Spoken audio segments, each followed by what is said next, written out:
பணமா ஜனமா அப்படின்னு கேட்டா என் ஜனம் தான்டா எனக்கு முக்கியம். அந்த சம்பவத்தில் நம்ம யாரெல்லாம் இழந்திருக்கோம் தெரியுமா? ஒரு டிவியில் என் படமோ பாட்டோ வந்துச்சுன்னா, அம்மா விஜய் மாமா, அம்மா விஜய் மாமா அப்படின்னு சொல்லி அவங்க அம்மா கிட்ட சிரிச்சுக்கிட்டு அந்த டிவி ஸ்க்ரீனை போய் தொட்டு முத்தம் கொடுத்துக்கிட்டு என் அக்கா தங்கச்சிங்களோட தங்க பிள்ளைகளை இழந்திருக்கோம்யா. மழலை கூட சரியா வராதப்போ ஒரு பேப்பர் மேகசினில் என் ஃபோட்டோவை பார்த்தா அது சிரிச்சுக்கிட்டு அந்த கள்ளங்கபடம் இல்லாத அந்த சிரிப்பு, அந்த கடவுள் மாதிரி இருக்கிற அந்த பச்சை பிள்ளைங்களை இழந்திருக்கோம்யா. என் அக்கா தங்கச்சி அண்ணன் தம்பி குடும்ப உறவுகளை இழந்து அந்த வலியோட இருக்கிற என்ன நீங்க ஏளனமா பேசுறீங்களா? என் மேல பழிய தூக்கி போடுறீங்களா? இப்படி ஒரு சம்பவம் நடந்துருச்சு. இது ஏன், எதனால, அதுக்கான பின்னணி என்னன்ட்டு அந்த வலியோட வீட்டில் உட்கார்ந்துட்டு இருக்கிறேன்.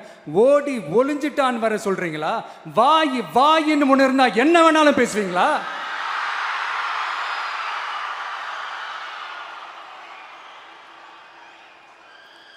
மக்களே, நான் உங்களையே கேட்குறேன். அன்னைக்கு அத்தனை க்ரௌடு இருந்துச்சு.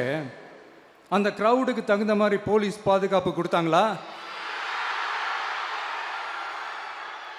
இந்த இடத்தை எடுத்துக்க சொல்லி நாங்க தான் சொன்னோம்னு ஒரு போலீஸ் ஆஃபீஸர் பேட்டி கொடுக்கிறாரு. அதுக்கு என்ன அர்த்தம்?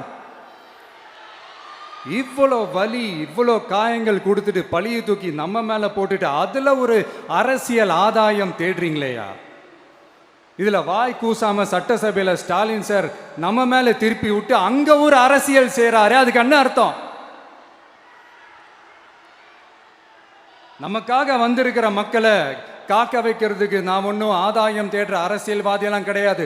மக்களுக்காக அரசியலுக்கு வந்தவன் இந்த விஜய். எனக்காக எல்லாமும் கொடுத்த என் மக்களுக்காக எல்லாத்தையும் விட்டுட்டு மக்களுக்காக மட்டுமே அரசியலுக்கு வந்தவன் இந்த விஜய்.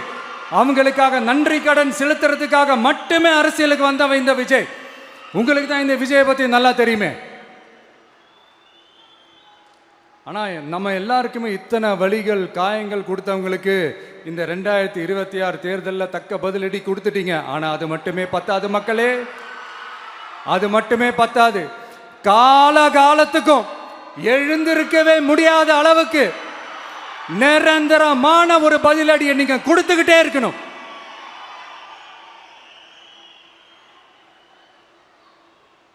இப்படிலாம் பண்ணா நான் மக்களை விட்டு ஓடிடுவேன் நினைப்பா? யார் என்ன ஓடினாலும் நான் மக்களை விட்டு எல்லாம் ஓட மாட்டேன். அன்னைக்கும் சொன்னேன், இன்னைக்கும் சொல்றேன், நாளைக்கும் சொல்றேன், தில்லா சொல்லுவேன், கெத்தா சொல்லுவேன். பணமா ஜனமா அப்படின்னு கேட்டா என் ஜனம் தான்டா எனக்கு முக்கியம்.